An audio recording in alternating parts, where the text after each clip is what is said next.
Cara, é uma eliminação prevista. A Libertadores do Flamengo é uma vergonha. A Libertadores do Flamengo é uma vergonha. O Flamengo perde para Palestino, o Flamengo perde 2 vezes pro Bolívar, tudo bem, era atitude, mas, gente, o Flamengo passou pelo Bolívar num milagre. O Flamengo ficou lá, tomando bola cruzando na área, a bola não entrou. Passou do Bolívar. Né? No Maracanã também não jogou para ganhar. No Maracanã não jogou nada. Contra o Peñarol no Maracanã, foi uma das piores partidas que eu vi do Flamengo num jogo decisivo na minha vida. E o jogo da volta é um jogo fraco. Um jogo fraco contra um time fraco. E tem mais. O Flamengo foi eliminado no ano passado por um time mais fraco que esse, que era o Olímpia. Um time horrível. O time do Olímpia era horrível. Era assim, rebaixado com 5 rodadas de antecedência ano passado. Esse Peñarol acho que brigaria para não cair também. E a verdade a dura realidade Olímpia e Peñarol salvaram o Flamengo. Porque o Flamengo perderia para o Fluminense num ano e perderia para o Botafogo no outro. Porque assim, a distância dos dois times para o Flamengo é gigantesca. Em termos de competência, em termos de seriedade de trabalho, em tudo. Em termos de futebol jogado, tudo. Então assim, agradeça. A verdade é essa. A chance do Flamengo tomar um 4-0 do Botafogo na semifinal era maior do que de passar. Muito maior do que de passar. Então, e aí, óbvio que a gente vai falar muito do Tite, óbvio que a gente vai falar muito dos jogadores. Só que, cara, só tem uma coisa em comum em todos os desastres que vem acontecendo no Flamengo nos últimos 6 anos.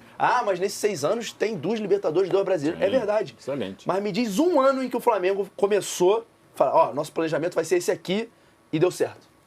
E terminou com o mesmo planejamento. Mantido, né? Porque até quando ganha a Libertadores e Copa do Brasil, era o plano B, o C ou D. O Dorival deu muito certo. Quer dizer, e o próprio Jorge Jesus também não era o plano A daquela Não direção. era, claro que não era. Quem cai nesse papinho de que, não, estávamos observando Jesus... Gente, o Jesus estava no estádio do Atlético Mineiro para ver o jogo do Atlético Mineiro, para treinar o Atlético Mineiro. E o Pelaipe que viu e ligou, olha, tá o Jorge Jesus aqui. E provavelmente quando ele falou, tá o Jorge Jesus aqui, provavelmente do outro lado ali, ele falou, quem? Certo, muito provavelmente. Ele fez a mesma coisa com o Vasco também, né? Também, era muito espetacular no Vasco.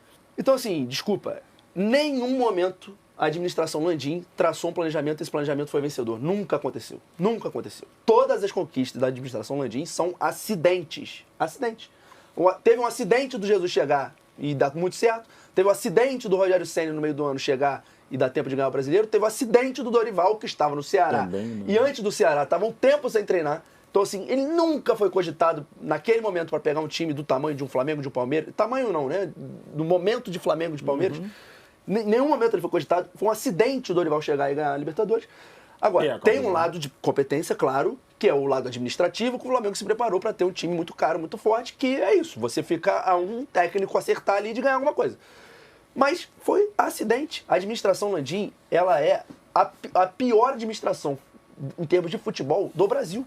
Se você pensar o que você poderia ganhar, o que você poderia ter, o Flamengo poderia fazer uma dinastia, cara. O Flamengo poderia fazer dinastia. Porque o Palmeiras, que tem muito mérito de ter rivalizado com o Flamengo, mas assim, eu acho, se pegar o time que o Flamengo teve, hoje não, tá? Hoje eu acho que o Palmeiras tem um time tão bom quanto melhor. Mas ali, de 22 para trás, ou de 23 até para trás, eu acho que o Flamengo tinha muito mais qualidade do que o Palmeiras. E o Palmeiras ganhou tanto quanto o Flamengo, porque o Palmeiras foi muito mais competente que o Flamengo. Porque não é difícil. Qualquer um. E aí você tá falando de mais competente, planejamento, né? Se você parar para pensar que o Landim assume no início de 2019, né? Sim. Isso. Abel Braga foi o primeiro treinador. Sim. O Tite é o 10º. A média é de um técnico a cada 6 meses. Isso. E tem outra ganhando coisa. ou perdendo? Ganhando ou perdendo. É isso que eu quero insistir. Então, não, isso só ilustra tudo que ele falou de planejamento. Que, claro, na verdade, é a falta de planejamento. Só tem um caso que o Flamengo foi demitido pelo treinador. O treinador saiu com o Jorge Jesus, que tem 2 componentes. Foi pandemia, pro Benfica, né? Não, e era durante a pandemia, pro Benfica. Tem uma série de atenuantes que levam até o Jorge Jesus. Foi um ano tão atípico que quando você traz o nome, é como se fosse o início de uma temporada. Sim. Porque você teve 2 meses com o futebol parado para você escolher o seu técnico e começar o trabalho. A única desculpa é essa. E de novo, só uma coisa rapidinho, que não é só nesse caso, já aconteceu quando o São Paulo, por exemplo, demitiu o Ricardo Gomes depois de um ano. Nós não demitimos, apenas não renovamos o contrato. Gente, é um negócio inacreditável que se fale isso. E se fala abertamente, e gente nossa, coleguinha, aceita. Não foi demitido, coisa, né? O contrato não foi renovado, gente, pelo amor, né? E outro aspecto só não paga a multa desse planejamento o Tite está fazendo o pior trabalho da carreira dele, eu acho, ou dos últimos muitos anos. É o da carreira. O Paulo Souza fez o pior trabalho da carreira, o Vitor Pereira fez o pior trabalho da carreira, o São Paulo fez o pior trabalho da carreira. É coincidência? Não é possível que é coincidência. Eu queria chegar aí. E só, pelo amor de Deus, tá? Não estou diminuindo o trabalho ridículo do Tite, não. O trabalho do Tite é ridículo no Flamengo. E obviamente que ele tem culpa. Mas assim, gente, vamos olhar pro macro, porque a gente ficou São Paulo, que trabalho ridículo do São Paulo, beleza, veio o Tite. Que trabalho ridículo do Tite. Que trabalho ridículo do Vitor Pereira. Cara, quando que a gente vai dar o próximo passo e falar uma coisa mais séria do que tá acontecendo no Flamengo? Porque assim, só o técnico não explica também. Esse próximo passo, de repente, também claro que está na conta da diretoria, mas eu acho que também tem que ser levado em conta jogador. Mas também mudou. Também mudou. O Rossi é um goleiro que está fazendo praticamente sua primeira temporada hoje.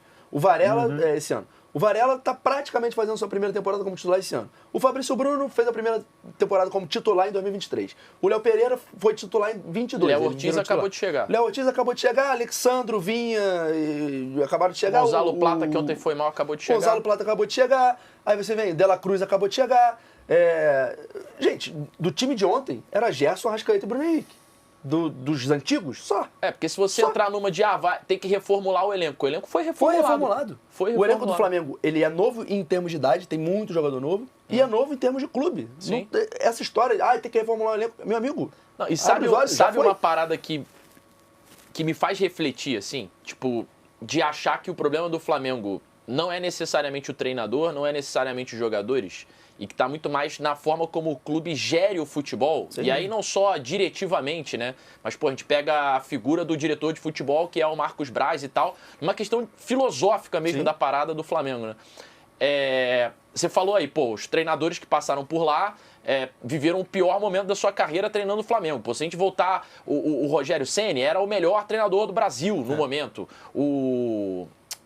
O Renato Gaúcho, que era o objeto de cobiça do Landim desde que ele assume e tal, tava sendo cotado para treinar a seleção brasileira, tá ligado? Talvez o nome mais forte. E no Flamengo ele não consegue nenhum título. E aí a gente fala de jogadores, por que o Tite veio e qual que era uma grande bandeira do Tite quando o Flamengo contrata ele? Vamos gerir o elenco. O vestiário do Flamengo vai ficar fechado e tal. Só que o Tite não consegue fazer isso no Flamengo. Mas ontem, num jogo em que o Arrascaeta tá muito mal, muito mal, ele não tira o Arrascaeta, ele não consegue ter peito pra botar o Arrascaeta no banco e botar o Alcaraz. Eu acho que ele até gere o elenco, mas um elenco de escoteiros, desculpa com todo respeito a escoteiros, já desrespeitando um pouco. Crises, dissensões, desinteligências não estão acontecendo, mas um bom futebol também não. Eu acho que até o elenco ele consegue gerir, né? Mas acho que assim, o maior exemplo tá no... O que é mais importante, gente, de novo... Em tudo que aconteceu com o Gabigol, por exemplo. Também, elenco exemplo, bom cara. Só se une, dependendo dos bad boys, só se une pra dar a volta olímpica. Né? Assim, eu vou dar o elenco que tem que estar... Mas eu não tô querendo dizer tipo, amenizar vestiário, não. É dele ter peito pra bancar uma Arrascaeta, por exemplo. Que é uma gestão de elenco. O Flamengo ontem morreu no jogo com o Alcaraz, que é o jogador mais caro da história do Flamengo, 110 milhões de reais, 18 milhões de euros, no banco, sem entrar, com o Arrascaeta tropeçando na bola. Mas também essa questão... O Tite não é um técnico de peito que foi contratado por isso, de seleção brasileira, de Copa do Mundo, de ótimo trabalho em eliminatórias. Ele não é capaz de falar, Arrasca, você não tá jogando nada, sai, eu vou botar o Alcaraz, Então, também, e com detalhe, palavras do Tite, a gente sabe isso mesmo, ele falou, tudo que foi pedido foi dado pela direção. Então, sim. Eu só quero fazer, e isso vale para o Flamengo, vale para todo mundo, inclusive vale para o Flamengo quando ele contratou o Vitinho na época, que era um absurdo o que pagou. Eu acho o Alcaraz um ótimo jogador, acho um absurdo o que o Flamengo pagou pelo nível do jogador. Absurdo. E não é o jogador mais caro da história de qualquer clube que tem que jogar. E nem a gente receber no aeroporto. Minha culpa. No caso, na época de 2017, o Borja. Mas assim, não é porque é o mais caro que tem que jogar. Né? Mas eu entendo que o Arrascaeta não estava legal, podia botar o Rossi lá na frente que não estava legal. Não porque é só mais caro. Quando você gasta 18 milhões de euros no jogador, desculpa, ele precisa ter qualidade suficiente. Eu concordo que se ele tá mal, ele não é pra entrar. Só que ele acabou de ser contratado. Você paga 18 milhões de euros no cara e ele não pode entrar num jogo importante que o titular, aí escolhe, De La Cruz ou Arrascaeta, escolhe. Não tá jogando nada. Estão fazendo uma partida ridícula. Aí, meu amigo, então a contratação tá errada.